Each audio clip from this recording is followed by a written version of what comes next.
Bueno, bienvenidos entonces a una nueva sesión del Seminario de Ingeniería Matemática y Computacional. Hoy día, Seminario de Matemáticas Aplicadas y Computacionales, perdón por la pequeña falla. Hoy día para mí es un gusto presentar a uno de los nuestros, al profesor Federico Fuentes. El profesor Fuentes obtuvo su grado, lo que para nosotros es la licenciatura en Matemáticas y en Ingeniería Mecánica en la Universidad de los Andes en Colombia, para luego recibir el magíster en Métodos Computacionales para Ingeniería Aeronáutica de Imperial College London. Luego, en 2018, obtuvo el grado de doctor en Matemáticas Computacionales y Aplicadas del Odin Institute for Computational Engineering and Science de la Universidad de Texas en Austin, donde trabajó con el profesor Leszek Denkovich, que muchos de ustedes supongo que conocen bastante bien. Y luego, el profesor Fuentes fue H.C. Wang Assistant Professor en el Departamento de Matemáticas de la Universidad de Cornell. En 2022 ya se une a nosotros virtualmente, debido por supuesto a la pandemia, y desde el 2023 está presencial. Full, ya, perfecto. Pero no lo habíamos podido ver, por lo menos. Yo no había tenido el gusto de ver al profesor Fuentes presencialmente hasta el 2023, cuando él ahora se une al Instituto de Ingeniería Matemática y Computacional como profesor asistente. Me gustaría también hablar de los intereses de investigación del profesor Fuentes, pero me parece que esta es una oportunidad excelente para que él nos cuente cuáles han sido sus últimos avances en su propia investigación. Así que un aplauso, por favor, para Federico.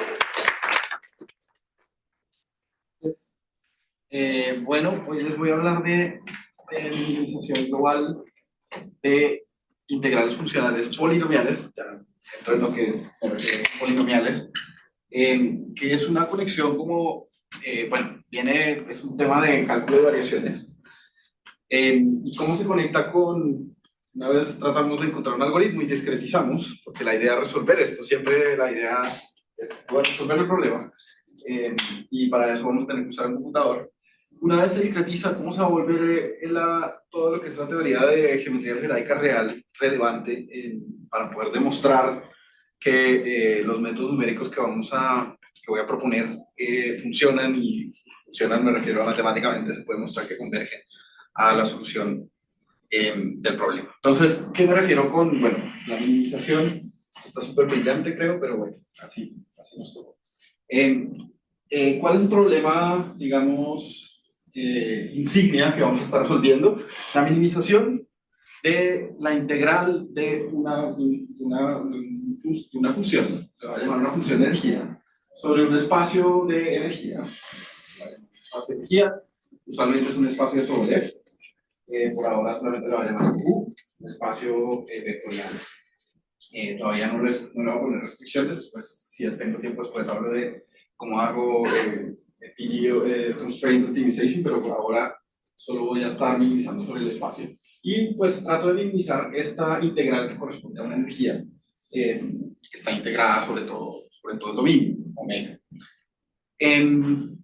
U en principio puede ser una función que toma valores vectoriales. El contexto de esta charla yo creo que va a ser solamente una función escalar. Y el gradiente de U, pues el gradiente de U sí va a ser pues dependiendo de la dimensión del dominio. Aquí el espacio de energía, que es ese U, es de dimensión infinita. Eso es bien importante porque cada vez que tratamos de resolver un problema, tratamos de demostrar, bueno, nos toca usar el computador y gran parte de lo que hacemos nosotros es demostrar que el problema discretizado va a converger a infinito dimensional. Eso es gran parte de lo que hacemos. Entonces, esto es importante que sea infinito dimensional. Y lo otro que es muy importante es que vamos a asumir que este funcional de energía es posiblemente no convexo.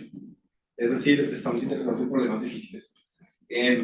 No es que los problemas convexos sean fáciles, pero es que simplemente estos son más difíciles. Usualmente, o en muchos casos, tenemos una energía cuadrática, entonces en el contexto podemos hacer un montón de métodos que conocemos, podemos hacer Euler Lagrange que termina siendo una ecuación lineal, entonces pues nos sale, podemos tratar de usar elementos finitos, podemos tratar de usar un montón de métodos asociados, pero en el momento que es no convexo, pues se complica todo. Vamos a poder tener múltiples soluciones y nos interesa la global. Eso es lo que les quiero decir. En muchos contextos nos interesa la solución que minimiza globalmente eso funcional. Se podrían imaginar una perturbación óptima.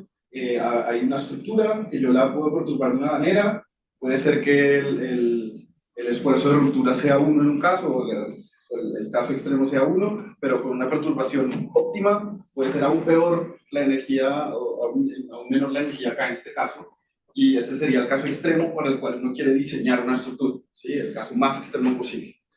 Entonces, bueno, hay varias preguntas de ese estilo donde a uno le interesa el minimizador global. Es un problema fundamental en general en mecánica no lineal, en elasticidad lineal, en ecuaciones de pattern formation. Y bueno, el objetivo va a ser encontrar un algoritmo práctico. Ahí puse práctico subrayado, ya vamos a ver a qué me refiero con lo de práctico después en la charla, que produzca discretizaciones que pueda demostrar que rigurosamente convergen al minimizador global. Usualmente demostrar convergencia a un minimizador global suele ser bastante complicado, porque uno no sabe ni siquiera cuántos minimizadores hay, etc. Inclusive en cálculo, cuando uno hace cálculo 3, le toca a uno hacer conteo de cada uno y mirar cuál es el global, ¿no? Entre los finitos y mirar el borde y todo esto. Entonces no es un problema tan fácil, no es tan tractable ese problema. Vamos a asumir que E es polinomial en sus inputs, en los inputs específicamente estos últimos dos, y se tienen que satisfacer unas condiciones técnicas matemáticas para asegurarnos que tenga un minimizador, que exista un minimizador. Entonces, ¿cómo se suele resolucionar esto? Suelen haber dos maneras así grandes. Una es discretizar, esto es un ínfimo, o sea, es un problema de administración, derivada igual a 0, derivada en un espacio de dimensión infinita igual a 0, eso me va a dar lo que llamamos las ecuaciones de Euler-Lagrange, las discretizamos, y luego aplicamos algún método de solución no lineal. Aquí puse el Newton's method, escojan el que ustedes quieran. El problema con esta forma es que, bueno, las ecuaciones de Euler-Lagrange pueden tener varias soluciones, y no vamos a tener ni idea si a lo que estamos convergiendo es global, un minimizador global o no, a menos de que uno ya sepa, hay un minimizador solamente, entonces estoy convergiendo a ese único minimizador, hay un minimizador en total. Entonces, pues, si uno no sabe mucho de los minimizadores, los Euler-Lagrange no le va a decir una información sobre si estamos llegando al minimizador global o a uno local. La otra manera es discretizar este problema de minimización directa. ¿Qué quiere decir? Simplemente decir, ok, no voy a considerar este ínfimo aquí sobre el espacio de dimensión infinita, sino sobre un subespacio de dimensión finita. Un subespacio de dimensión finita que vamos a estar refinando para que se parezca cada vez más al espacio de dimensión infinita. Y esto lo discretizamos ahí directamente, me queda un problema de minimización sobre un espacio de dimensión finita. Y lo que uno hace es resolver ese problema, es un problema no lineal, sigue siendo un problema no lineal, tratar de resolver ese problema finito dimensional, igual es un problema no lineal, y lo que se puede hacer es usar la teoría de gamma convergence para mostrar que ese minimizador del problema no lineal converge al minimizador del problema infinito dimensional a medida que refinamos ese parámetro. Sin embargo, aquí el problema es que, bueno, hay artículos que hacen eso, que proponen eso. El tema es que no le dicen a uno cómo resolver el problema no lineal. Si le dicen, resuelva ese problema no lineal, que también puede tener múltiplos, puede ser no convexo y tener múltiplos minimizadores locales, pero si usted consigue el minimizador global de ese problema discreto, entonces va a converger. Pero no le dicen a uno cómo conseguirlo, ¿ya? Y lo que yo propongo hacer es mostrarles una manera de cómo certificar que efectivamente es el mínimo de ese problema discreto. Entonces vamos a tomar esa segunda versión y voy a tratar de demostrarles que efectivamente podemos resolver el problema finito dimensional no lineal, podemos certificar que tenemos un mínimo global discreto de ese problema y eso va a converger al infinito dimensional. Entonces lo primero, me devuelvo al infinito dimensional por ahora. Tengo que tener esto viene de cálculo de variaciones, tengo que tener unas suposiciones sobre el funcional de energía, suposiciones de crecimiento. Esto es un crecimiento polinomial, si se fijan. El Q se escoge tal que haya un embebimiento compacto en W0P, etc. Son unas condiciones técnicas que vienen de cálculo de variaciones, coercitividad expresada de esta manera, y cuasi convexidad. Es como una de las condiciones más importantes en el sentido de Morley. Y con estas tres condiciones podemos asegurar que existen minimizadores. No nos dicen cuántos van a haber, pueden haber múltiples minimizadores globales inclusive. Lo único que esta teoría me ayuda, que igual me ayuda bastante, es que van a existir minimizadores y por lo tanto este inf se puede reemplazar por un min y va a haber un minimizador o varios minimizadores que resuelven este problema. Profe, Sí. esa condición de cuasi convexidad es un poco inusual. No sé si se deriva del usual. No sé qué tan poco usual sea, pero en cálculo de variaciones, esta es como la tradicional, digamos, que se usa en cálculo tradicional, entre comillas. Desde los 80 más o menos, 70s, 80s creo, se empezó a usar esta condición en problemas de PDs, sobre todo en PDs. Y bueno, de hecho es difícil a veces de demostrar, entonces se usan unas condiciones más fuertes que implican cuasi convexidad. Y así. No, me pregunto, o sea, cuasi convexidad para mí es como si tú tomas dos puntos, ¿cierto? Todas las combinaciones convexas entregan valores que son menor o iguales que el máximo. Ah, ya, no. Esta es otra cosa. Distinta, sí, okay. Esta es distinta. Esto es una más, supongo que más difícil, sí. Okay. Sí, esta es distinta, sí. Distinta a eso. Bueno, además voy a poner suposiciones adicionales. Voy a asumir por ahora que el minimizador global es único. No es, para algunas partes de la demostración voy a asumir que el minimizador global es único. No estoy diciendo que solo hay un minimizador, pueden haber muchos minimizadores, estoy diciendo que el global es único. ¿Ya? Hay problemas donde hay simetrías, entonces pueden haber dos minimizadores globales. Pero estoy diciendo, no vamos a lidiar con múltiples minimizadores globales, si quieren después lo discutimos de cómo se puede hacer. Pero por ahora voy a asumir que solo hay un minimizador global y muchísimos, posiblemente muchos otros óptimos locales. ¿Listo? Minimizadores locales. Y además voy a asumir que es polinomial, que el funcional es polinomial en Y y Z, que son los dos inputs, los últimos dos inputs, que son donde está la función y el gradiente de la función. Entonces, ejemplos de funcionales, porque esto de que es polinomial en realidad no es tan restrictivo. Muchas ecuaciones que estamos acostumbrados en mecánica no lineal ya son polinomiales, ya de por sí son polinomiales. Aquí está Laplaciano igual a f, la ecuación de Poisson, es un minimizador de una energía que es gradiente de u al cuadrado menos f por u, y eso si lo expreso como un polinomio de los inputs de y y z, eso efectivamente es un polinomio, z al cuadrado, f de x puede ser cualquier cosa, eso no tiene que ser polinomial, y y es lineal en y, entonces eso es un polinomio en y y z. Este es un doble sumidero de módica mótola. Aquí ya estoy escogiendo funcionales que tienen más de un optimizador. Y aquí vemos que es la energía asociada de z al cuadrado, que es polinomial en z y polinomial en y. Esto es un polinomio cuártico, si se dan cuenta, porque es grado 4 en y. Esto es un polinomio cuártico. Siempre va a ser par, obviamente, porque estamos pensando en una parábola, algo cuártico, algo que sea positivo. Para que tenga un minimizador tiene que ser algo positivo, no puede ser un grado impar. Y la energía Swift-Hohenberg también tiene su área, las de Canhillier y todos estos. Esta Swift-Hohenberg viene de Pattern Formation y en realidad se genera un bilaplaciano. Esto es Laplaciano de 1 y está al cuadrado, entonces cuando hace uno la Lagrange va a quedar un bilaplaciano. Se puede escribir, fíjense que aquí ya hay dos derivadas. Entonces, aquí puse x, y, z y w, se puede extender la teoría que les dije antes, pero toca poner las segundas derivadas en esta vector w, y sigue siendo polinomial en estas variables w, y y z. Esto es cuártico también.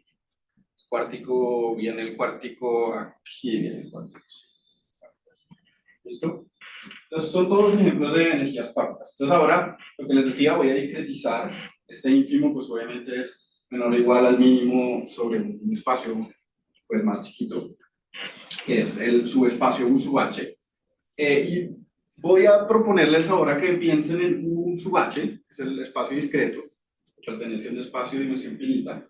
cómo pues, escribirlo en una base, ¿no? Estoy considerando la base de hat functions, pero si ustedes prefieren, si ustedes son más de estilo Fourier, pueden pensarlo esto como suma de senos y cosenos. Por ahora no hay problema en pensarlo así. Piénsenlo como los coeficientes por seno más coeficientes por coseno. Si quieren, piénsenlo como si fuera una suma de Fourier. Yo soy de elementos finitos, así que estoy proponiéndoles hat functions y ya vamos a ver qué es fundamental con lo de los hat functions y los elementos finitos, pero por ahora pueden pensarlo como si fueran senos y cosenos. Entonces tenemos unos coeficientes y fíjense que si yo reemplazo esa función ahí, esta minimización sobre el espacio discreto se vuelve una minimización de un polinomio.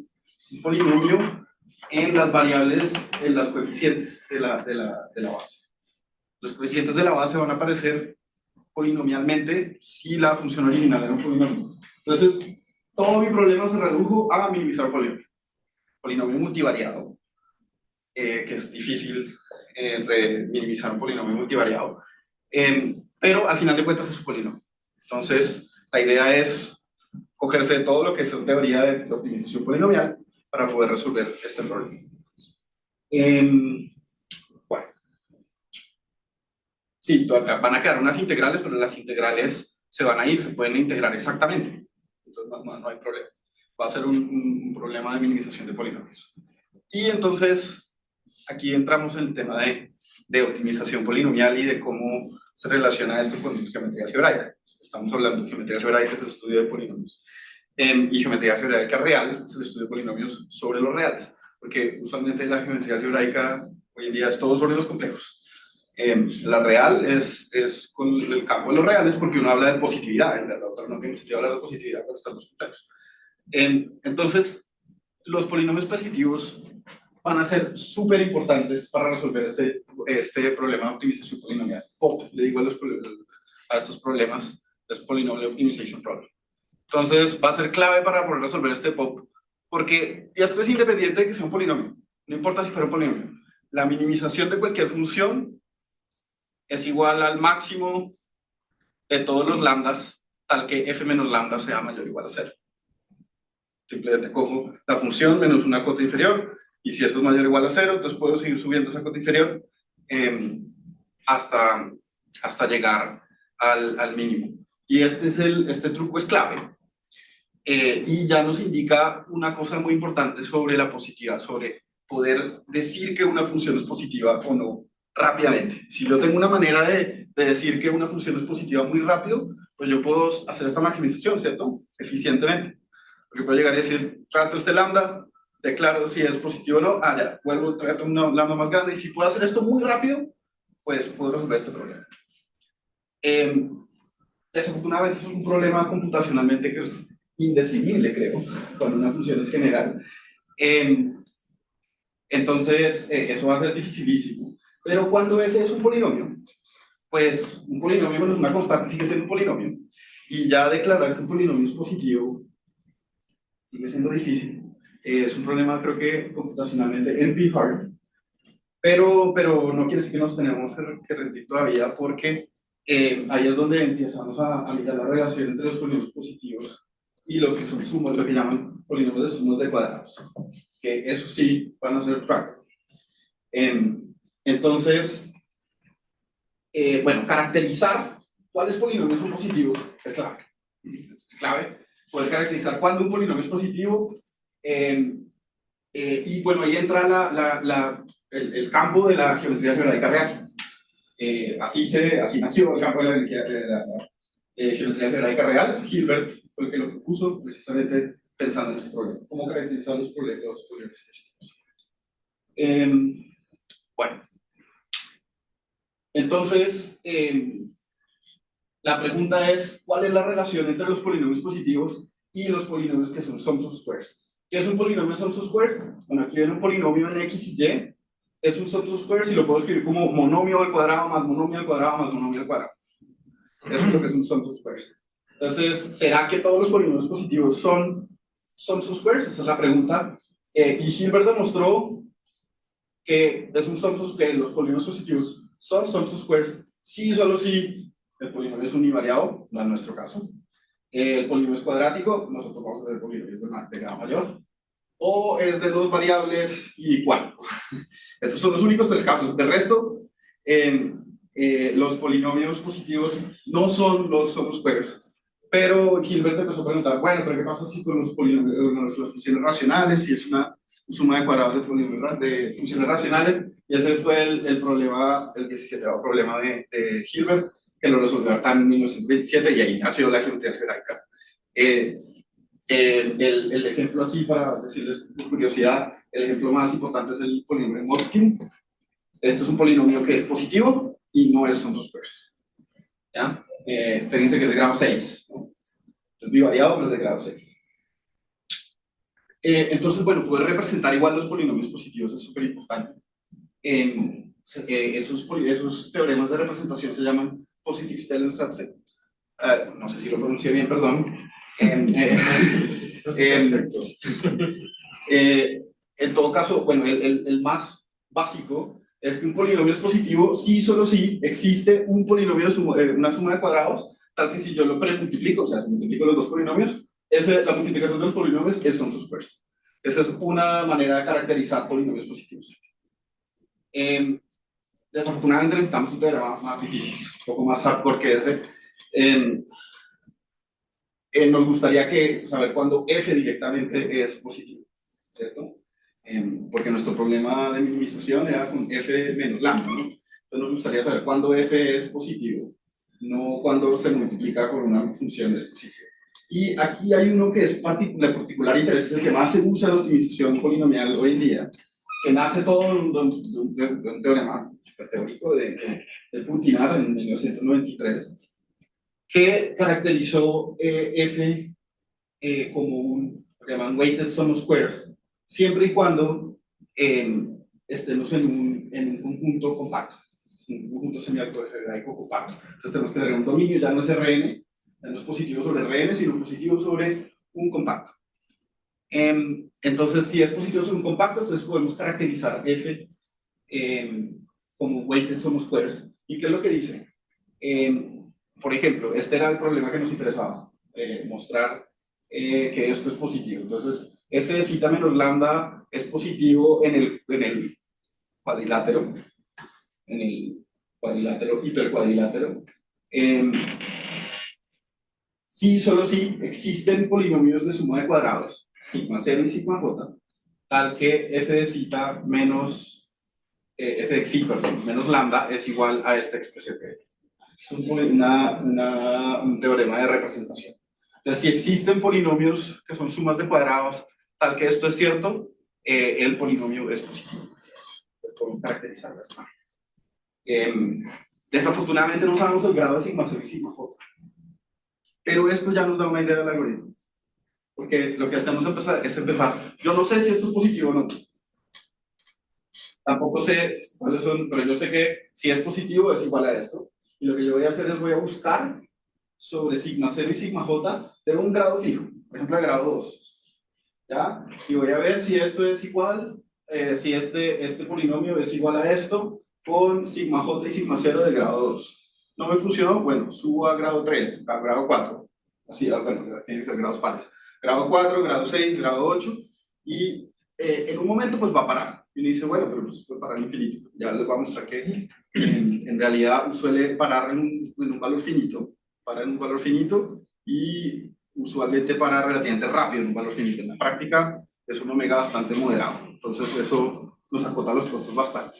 Sí. Y lo que tú estabas buscando era un lambda tal que f menos lambda fuera no negativo. Sí, o sea, yo quiero restarle un lambda y mirar, ¿será que esto es negativo o positivo rápidamente? ¿Será que esto es positivo? Quiero determinarlo rápidamente. Así lo estoy planteando. Pero el teorema es para f menos lambda mayor estricto. F menos lambda. Ah, sí. Buen punto. La discrepancia ahí. Sí, si quieres lo discutimos después, pero sí, buen punto, sí. El teorema es para mayor a 0 y efectivamente la jerarquía igual va a funcionar. Ahí es donde entra el caso genérico. Pero sí, efectivamente, buen punto, sí. El teorema es efectivamente para el estrictamente. Bueno, entonces esto es lo que llamamos relajación. Lo que llamamos la relajación. Relajación porque voy a decir, no, busquemos solamente sigma 0 y sigma j con un grado fijo, que ese es lo que llamamos el parámetro de relajación. Y a medida que ese parámetro de relajación va subiendo, pues es más costoso todo, es más costoso hacer todas las computaciones, pero al mismo tiempo más chances hay de encontrar o de determinar, de hacer la determinación de que esto es positivo o no es positivo. Al final de cuentas, esto es un problema más complicado de lo que lo estoy describiendo. Yo lo estoy describiendo de una manera como para que sea intuitivo, pero en realidad uno está optimizando sobre el lambda al mismo tiempo. Uno está al mismo tiempo optimizando sobre el lambda y buscando el lambda tal que esto sea un sum of squares, una representación sum of squares. Entonces el problema de optimización es más complicado que el que estoy describiendo, solamente lo estaba describiendo así para que sea más intuitivo de entender. Bueno, pues noten que este problema pues estoy optimizando sobre un subconjunto de los polinomios, no todos. Entonces, el lambda h omega, h es de la malla, para un tamaño de malla, y para un nivel de relajación, es menor o igual al límite, pues cuando omega tiende a infinito, que es el caso donde ya sé que tengo el polinomio exacto. ¿Qué tiene esto que ver con algoritmos? ¿Cómo se vuelve esto un sistema algorítmico? ¿Cómo se vuelve un programa? Bueno, los polinomios de sumas de cuadrados están totalmente relacionados con matrices semidefinidas positivas. Las matrices semidefinidas positivas se pueden optimizar, es un cono, así que se puede hacer optimización en P, en tiempo polinomial, me refiero ahí. Entonces, bueno, ¿cómo es esa relación? Pues yo expreso esto como una suma de cuadrados, y fíjense que la suma de cuadrados pues, se puede escribir como suma de un vector de monomios al cuadrado, y ahí subyacente a esto hay una matriz z por un vector de monomios, y puedo expresarlo como monomios por z transpuesta z por monomios, ¿cierto? Y esta es la matriz Q, es una matriz semidefinida positiva, z transpuesta z es la semidefinida positiva. Entonces eso es lo que nos permite, y bueno, estos monomios van hasta cierto grado, ese es el omega. Esto es lo que nos permite volver este problema que les estoy diciendo como algo algorítmico. Los programas resultantes se llaman programas semidefinidos. Entonces, cada vez que yo digo, no, yo quiero que esto sea un sum of squares, esto se puede volver en un problema semidefinido, en un programa semidefinido. Efectivamente, este problema relajado puede ser escrito como una SDP. Se puede solucionar en tiempo polinomial. De hecho, en la práctica, este problema no se soluciona el dual. El dual, no quiero entrar en el dual, pero el dual es lo que uno termina programando. Y el dual son, lo que ya se hizo en matrices de momento, se llaman matrices de momento que tienen pues, los coeficientes. Entonces hay que pensarlo todo en el dual. Así es que se hace en la práctica, y es bueno porque nos permite también extraer el minimizador. El hecho de hacerlo en el dual nos permite extraer el minimizador más fácilmente. Aquí solamente era un problema de minimización y no es claro cómo obtengo el minimizador. En cambio, cuando estoy en el dual, es más fácil va a ser más fácil extraer el minimizador. ¿Ya?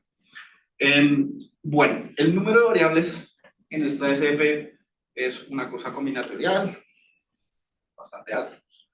Ese es el problema.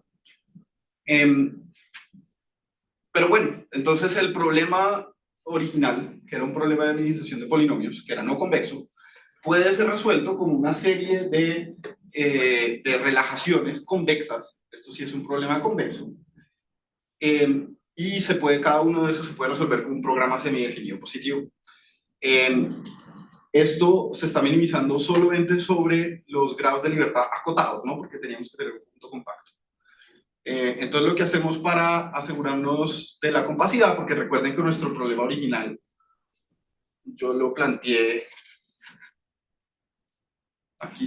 sobre todo RM. Entonces yo lo que digo, no, toca ajustarlo para que sea solamente para subconjuntos acotados, y lo que hago es hacer que esta cota B, pues dependa de 1 sobre H, así que a medida que refino, se agranda la cota.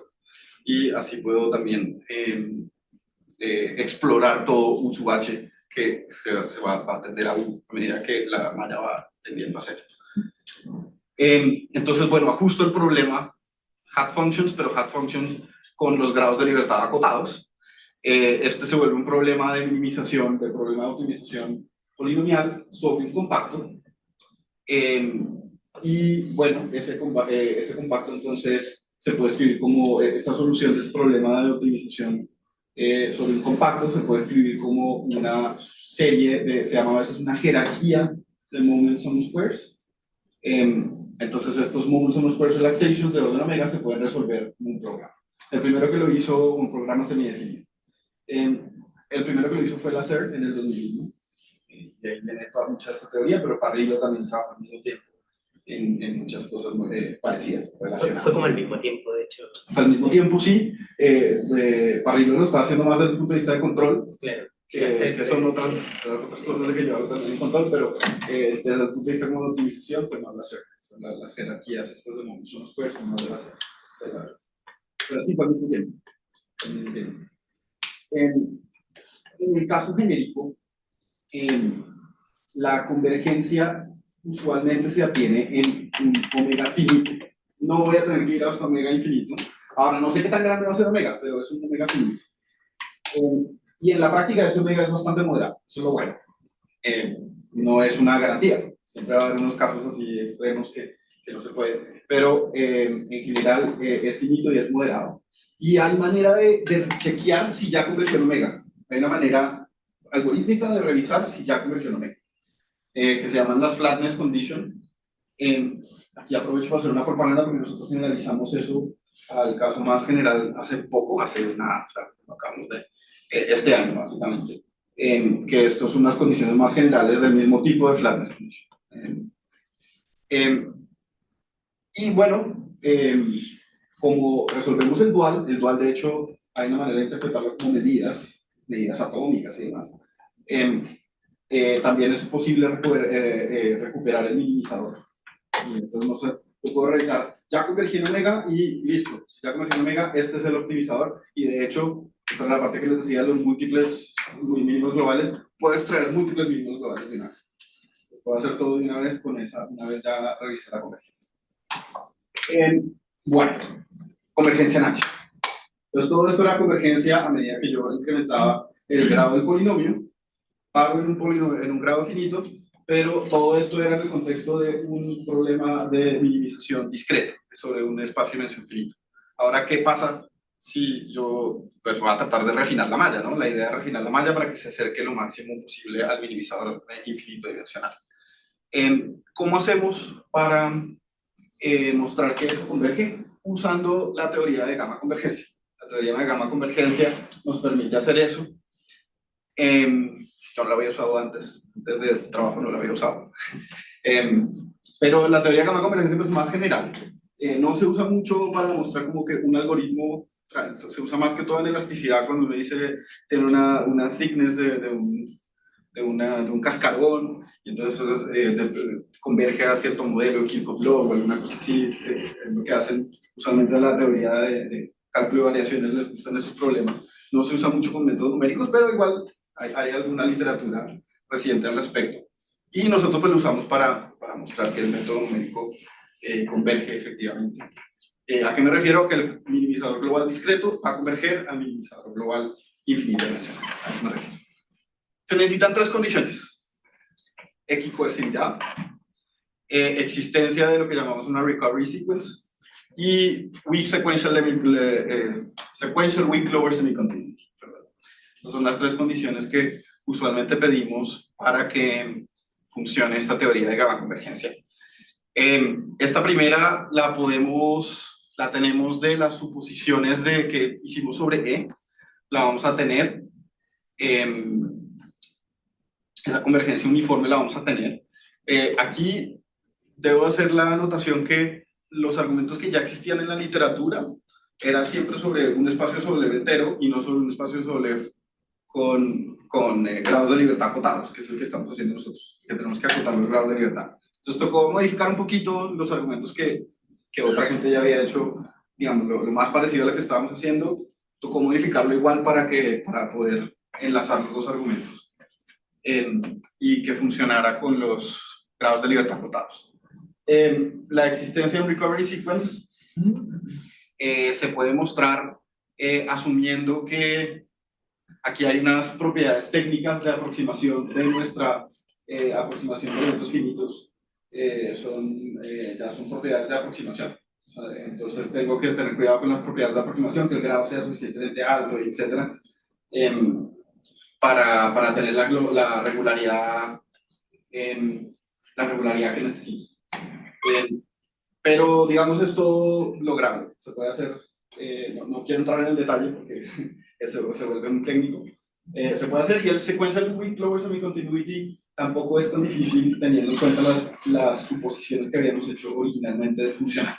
Entonces esto es como más del lado de cálculo de variaciones. Aquí es donde sí entra un poquito más complicado. Si hiciéramos PD constraint, esto del existence of the recovery sequence es mucho más difícil. O sea, se puede hacer, pero es mucho más técnico, aún más técnico de lo que ya es. Entonces se vuelve más complicado. Aquí es más fácil en el sentido que tenemos un espacio vectorial y simplemente estamos ejecutando lugares de libertad, pero no es que estemos yendo sobre un espacio de soluciones de una PD no lineal también, porque el PD constraint también puede ser no lineal. Entonces ahí se vuelve más complicado el problema. En todo caso, entonces, aquí también se complica con condiciones de contorno. Nuestro espacio de Sobolev ya tenía las condiciones de... No, sí, condiciones no esenciales, por ejemplo, cosas así, entran ahí como... Pues la minimización original era sobre estoy pensando como H0 o un pedazo cero. Claro, sí. Y si eso es su espacio, no hay problema. Eso, claro, sí. Ahí no hay mucho problema en eso. Pero si las condiciones de frontera son no lineales, pues, ahí ya puede ser que sean más complicados. Sí. Estos resultados de gama convergencia, solo para estar seguro que entendí bien. O sea, el U-H es la solución global para un H fijo, ¿no? El U-H estrella es el minimizador del problema discreto. Ah, ya, sí. Pero el estrella no era el que estaba usando antes, ¿o sí? O sea, digo en estos argumentos para la gama convergencia. ¿Es ese o no? A ver, espérate. Aquí, este FH estrella, ¿cierto? Este es el problema de minimización con grados de libertad acotados. De aquí saco los grados de libertad.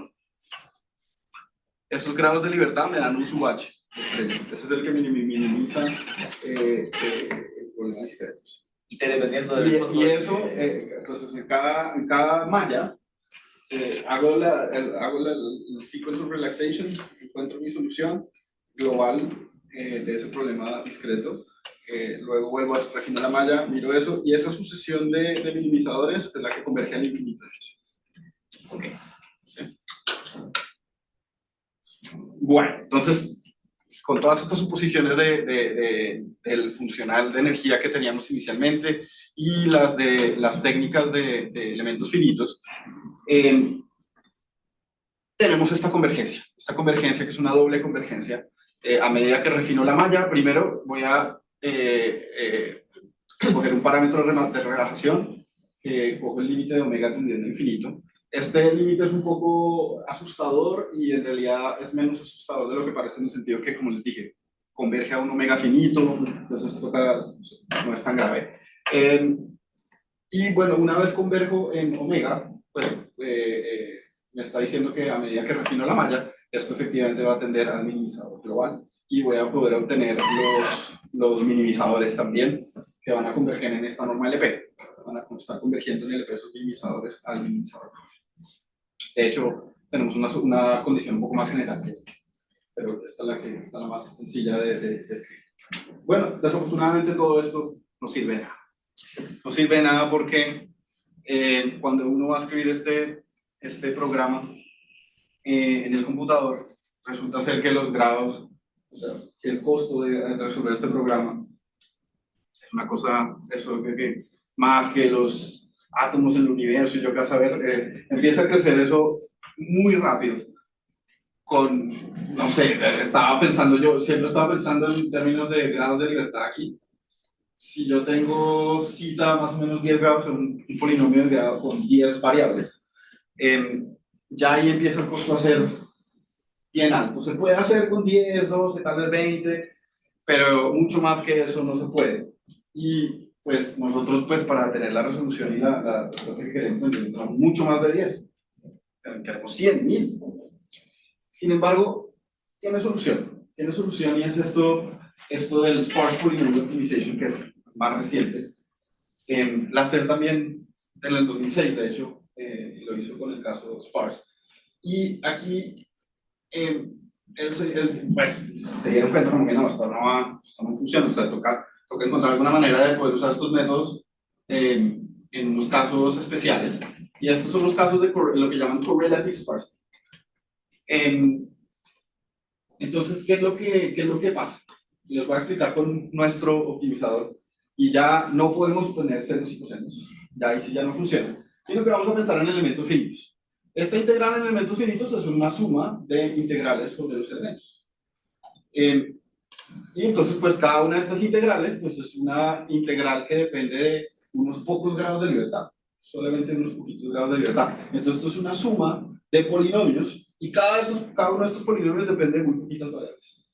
Entonces, una optimización de ese estilo, ya de este tipo, digamos, donde son varias, pueden haber muchísimos polinomios, una suma de 1000 polinomios, pero si cada polinomio depende de muy poquitas variables, el panorama es distinto. Existen algoritmos que lo pueden hacer mucho más eficientemente, y eso fue lo que nos tocó hacer, lo que toca hacer para poder resolver esto en la práctica.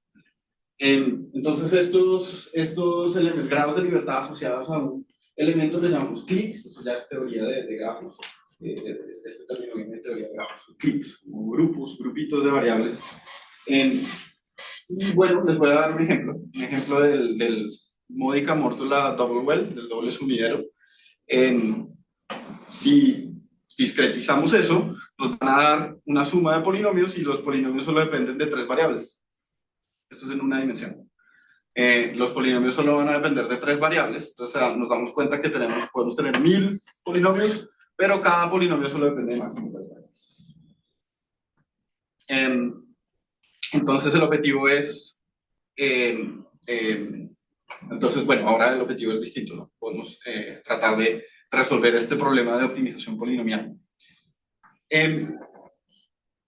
2 grados de libertad se dice que están conectados si aparecen en uno de estos polinomios. Entonces, eso los hace conectados.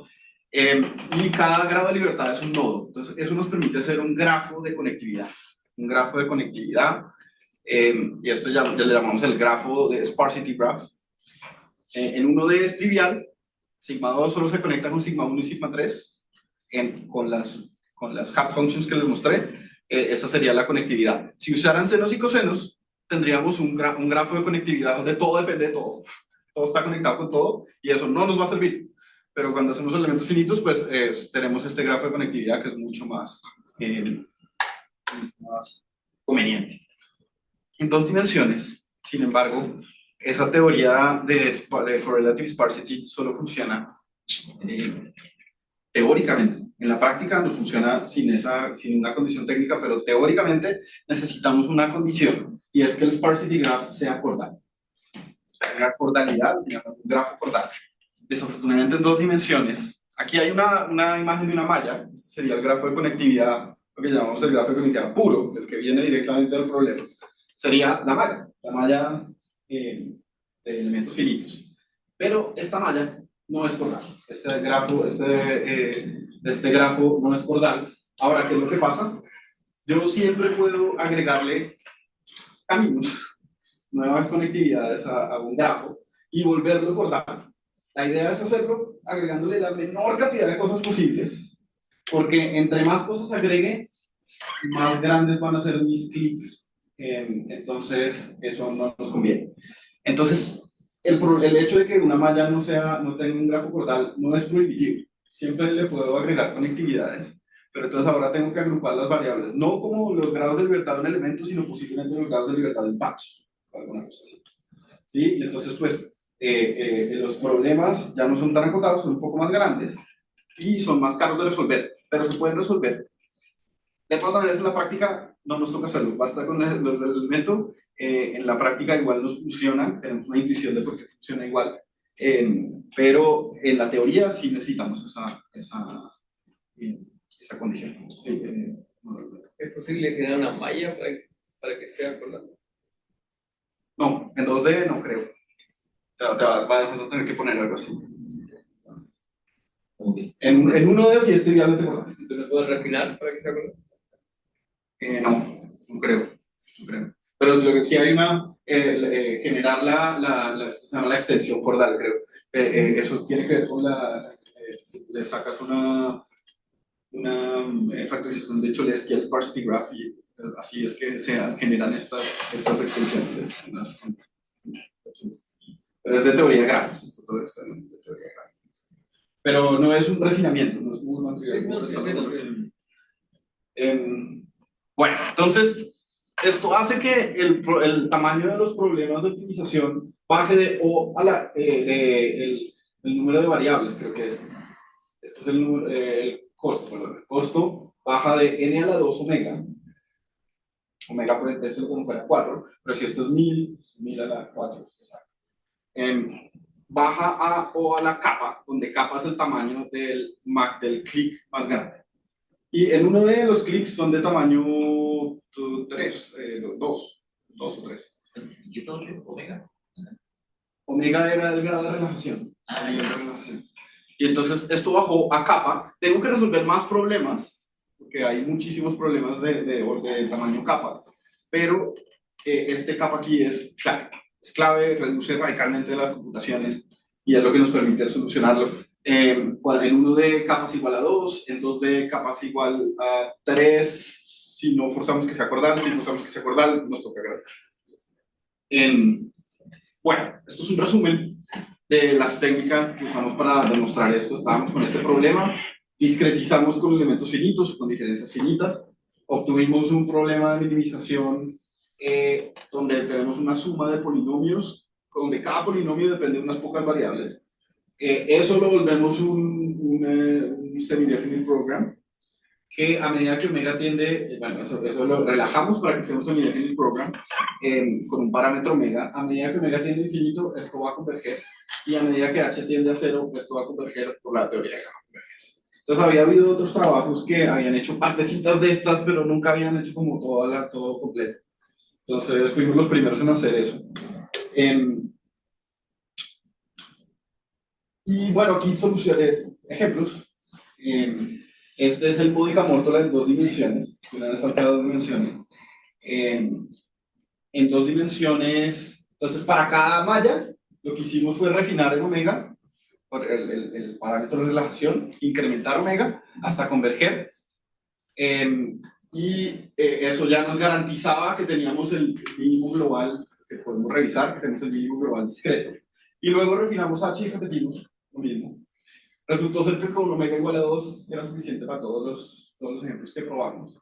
No enforzamos, inicialmente no pusimos cordalidad, no enforzamos la cordalidad, se puede resolver igual computacionalmente. Y las cotas de los elementos, porque los grados de libertad estaban acotados, los acotamos con raíz de 2 sobre h. Nosotros sabemos que este problema tiene 2 minimizadores.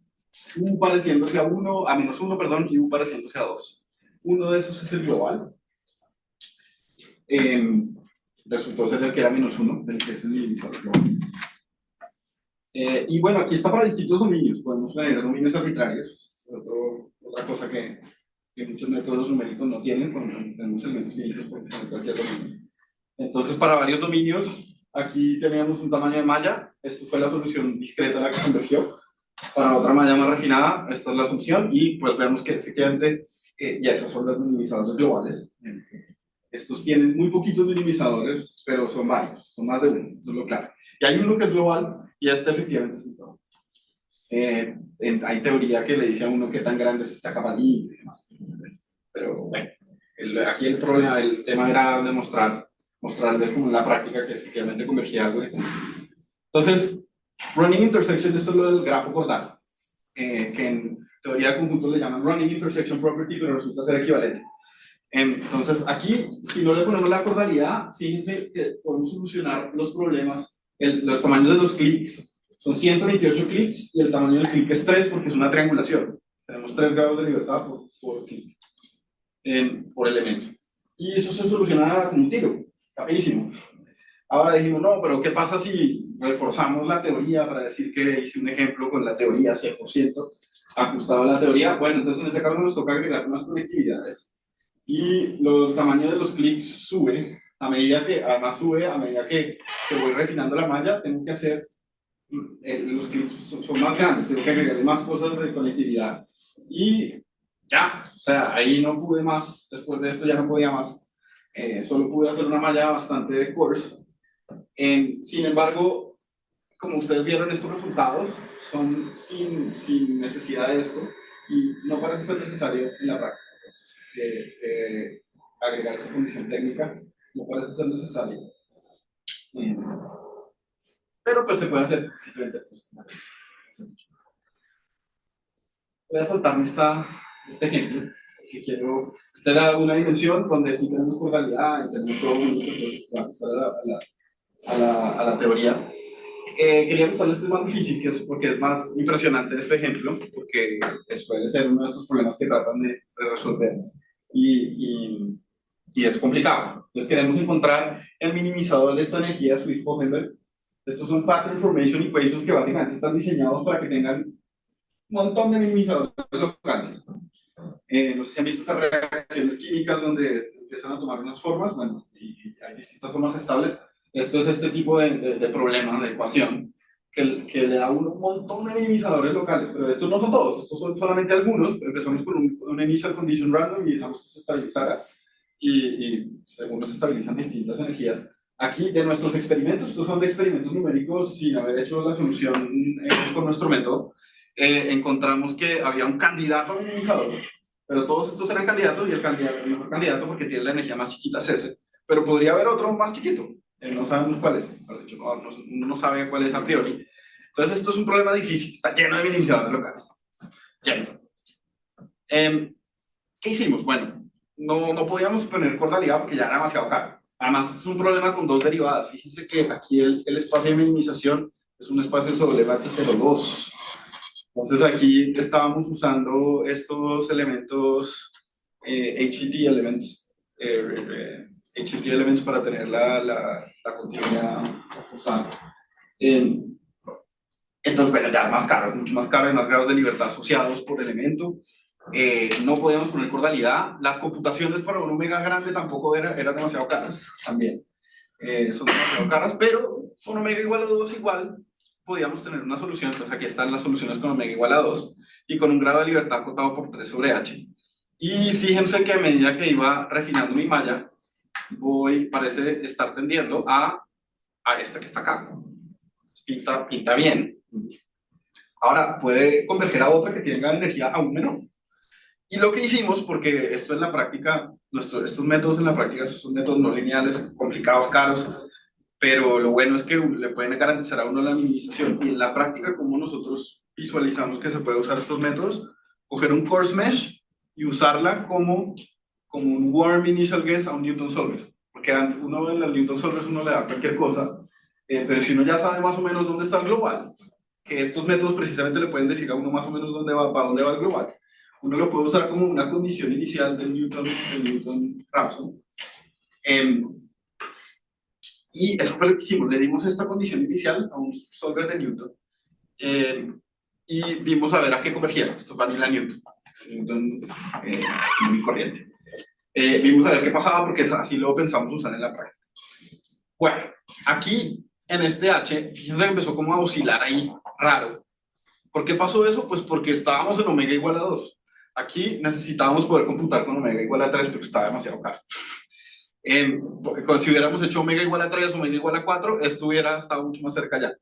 Y resulta ser que, bueno, hay un juego entre la malla y el nivel de refinamiento. En realidad, una malla muy fina no es tan bueno, porque voy a requerir, en algunos problemas voy a requerir, eso está asociado a un nivel de omega más grande. Entonces a veces es mejor inclusive parar en una coarse mesh, de hecho, y quedarse ahí.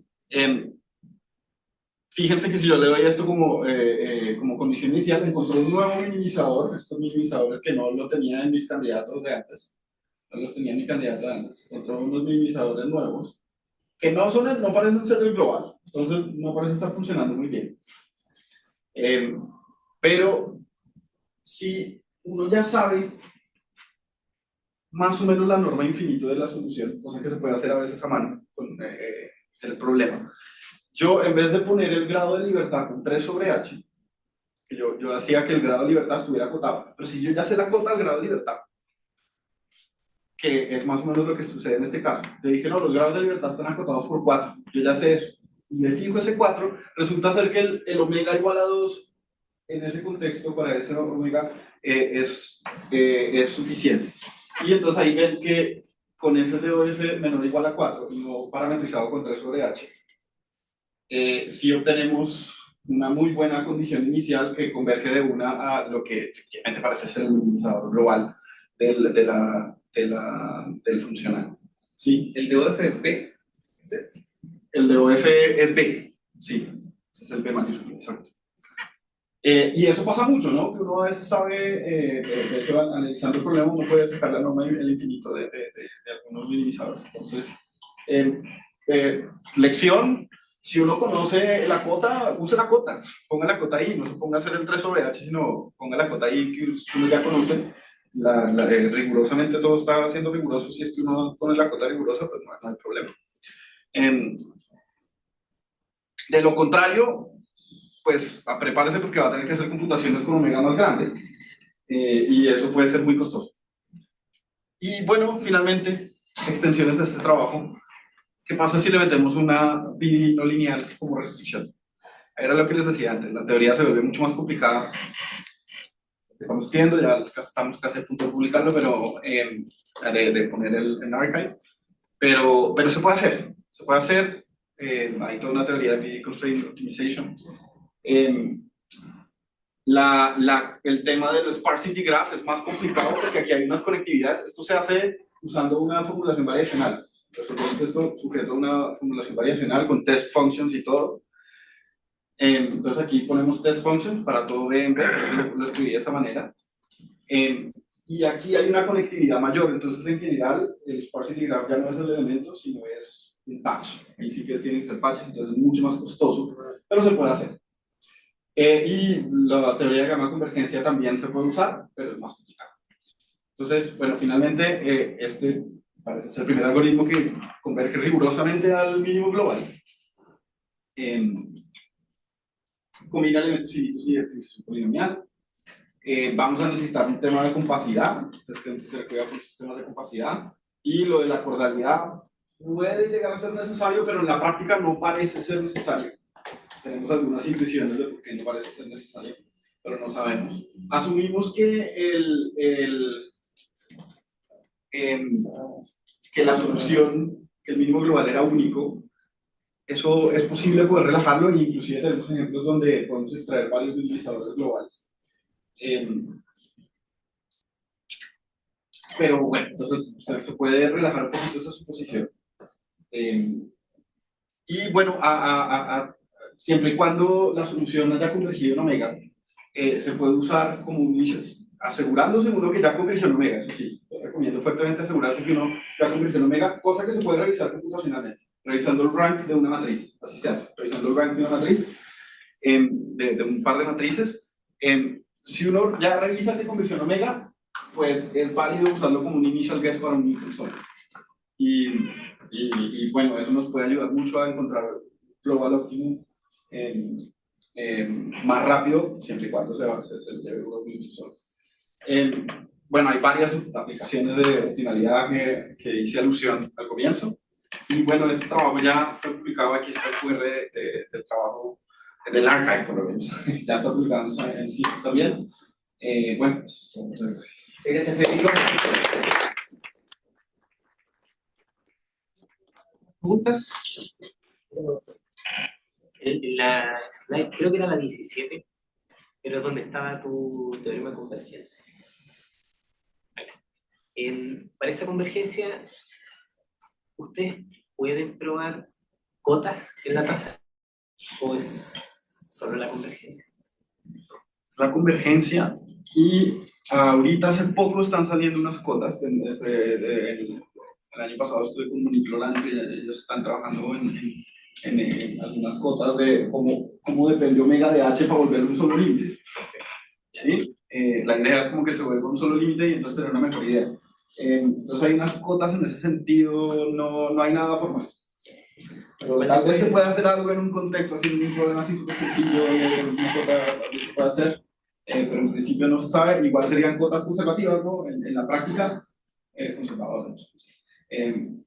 En la práctica, como dije, omega bastante moderado, de hecho chiquito, ya es suficiente, eso es lo bueno, es lo que nos es alentador. Y estas cotas usualmente van a ser mucho más grandes que lo que en realidad sucede en la práctica. Claro, sí. Ya. Creo que esa era la Sí, esa era una pregunta. Sí. Igual después ahí hablamos más de detalles. Y mi otra pregunta es si es que en el caso PD constraint, las condiciones que ustedes necesitan para gamma convergence, Ajá. ¿qué tan más complicados son? O sea, No, las suposiciones son, bueno, las suposiciones sobre son distintas. Viene de cálculo de variaciones de la gente que estudia eso, pero son distintas. Ahí hay unas cosas de carácter y no sé cuánto, pero son esas nomás. Y en realidad, con esas condiciones que ya se necesitan para que esto sea, para que existan minimizadores, esas condiciones, esas son las que usamos para el programa. pero en el fondo, para el caso con restricciones, el mismo teorema sin restricciones aplica casi igual, ¿no? O necesitan más. Es muy parecido, las condiciones sobre E son distintas, las condiciones sobre E son distintas y la demostración es mucho más difícil. Es más difícil. Pero digo, la estructura de la La PDE, por ejemplo. Sí, la estructura y el macro es la misma. Si es lineal, por ejemplo, funciona. Si tengo estructuras simples de ese estilo. ¿Cómo se alinea la PID? ¿Es lineal? Claro. Sí, es lineal, está well posed, se necesita well posedness, pero lo hicimos más general, lo hicimos para semi-linear PD de una vez. Semi-linear PD, o sea, la constraint puede ser semi-linear PD con una linealidad cúbica. Y en ese caso, lineal con. Siempre y cuando tenga esa well posedness, que son condiciones una vez más, que son del problema de infinito dimensional. Sí, bueno. Ya después, es que todo esto tiene una traducción en optimización combinatorial también, entonces por eso te hago esa pregunta. Sí. Pero después ahí. Sí, me preguntaba, ¿qué tanto cambia la teoría si tu funcional en vez de ser un polinomio es una función racional?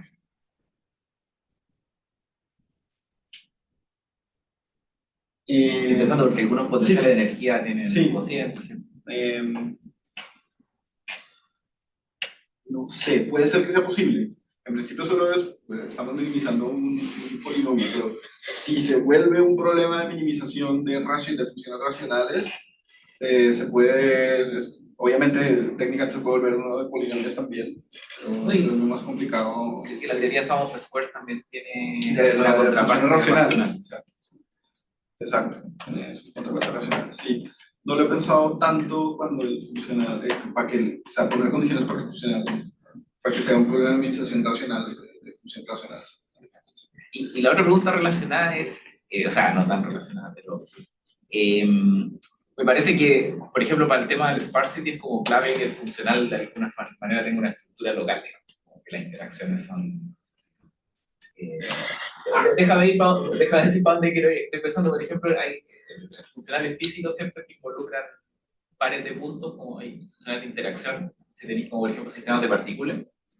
Y en ese caso, bueno, quizás la distancia, digamos, altera las cosas, pero me parece que en ese caso el grafo que te resulta va a ser un pique, por ejemplo, va a ser gigante. En general, para los funcionales que estamos viendo acá, no es ese problema porque esto por definición es algo local, es una integral de algo local, pero efectivamente hay cosas como peridynamics y cosas de ese estilo, donde empiezas a depender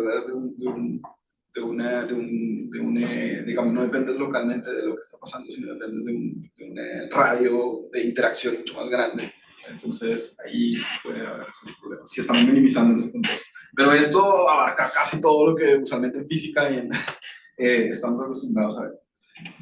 Esos son más exóticos, son ejemplos más exóticos. Pero si entendí bien, el hecho de que el grafo tenga una conectividad baja es porque está usando elementos finitos. Sí, era porque estábamos usando elementos finitos. No necesariamente tiene que ver con la estructura de los... Sí. Sí, no, efectivamente, lo que hace que sean locales es el... Otra pregunta. ¿Cambias elementos de orden mágicos? Sí, bueno, O sea, que Pero el último problema usa como HCP, como son polinomios de cartella. Sí, exacto. Aquí, ahí los clics son más grandes, ¿no? Eran unos clics como de tamaño 12, no me acuerdo, como 9 o algo así.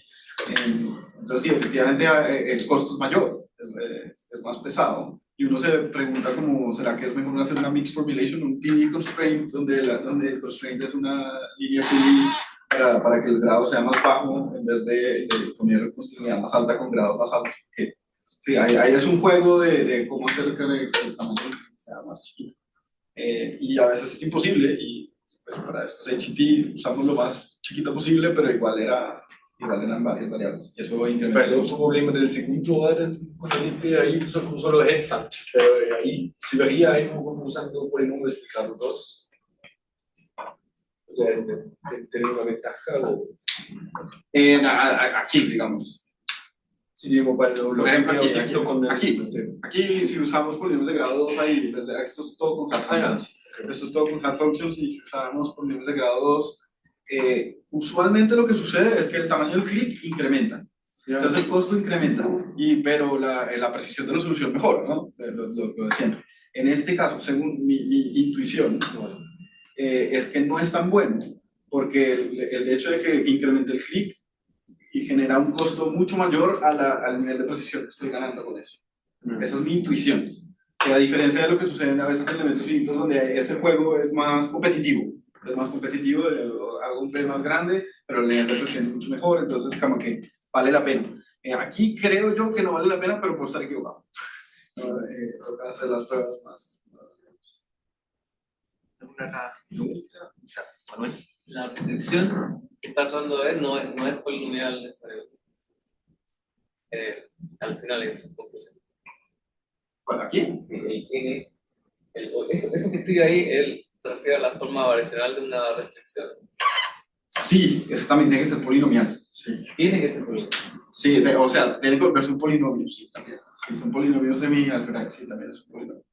Y por ejemplo, pienso como Laplaciano de U más un cubo, por ejemplo, puede ser semilinear, así de ese estilo, pero sigue siendo polinomio. Y el espacio B. El espacio B es H01, por ejemplo. Ok, pero está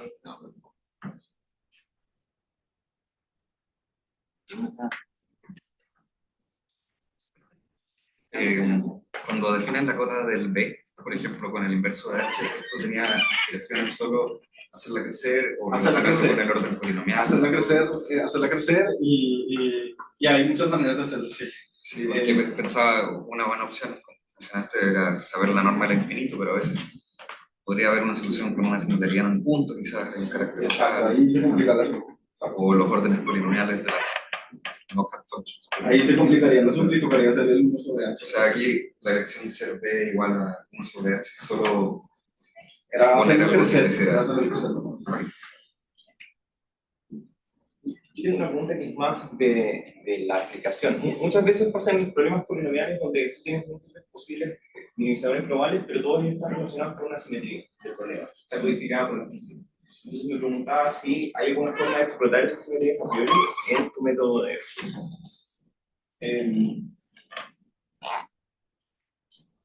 Sí, hay maneras, no es tan fácil. Hay maneras de coger la simetría y hacer como un mod de la simetría al puro comienzo para llegar y reducir el problema a una subestructura donde tú sabes que ahí ya no va a ser la simetría. De hecho, estuve trabajando con Giovanni en cosas similares de ese estilo.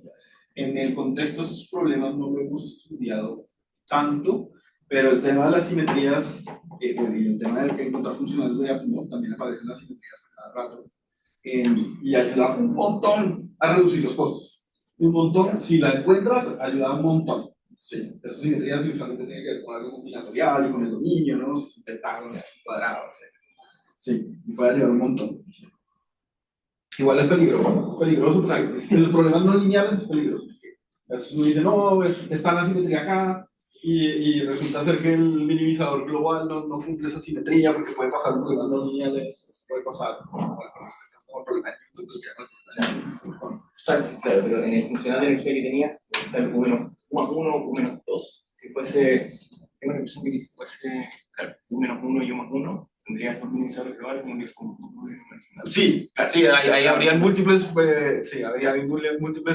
y se podrían extraer los dos ahora último estamos por eso de los 2.000 saberes. Esos son números de globales. Creo que estamos en la hora, así que muchas gracias.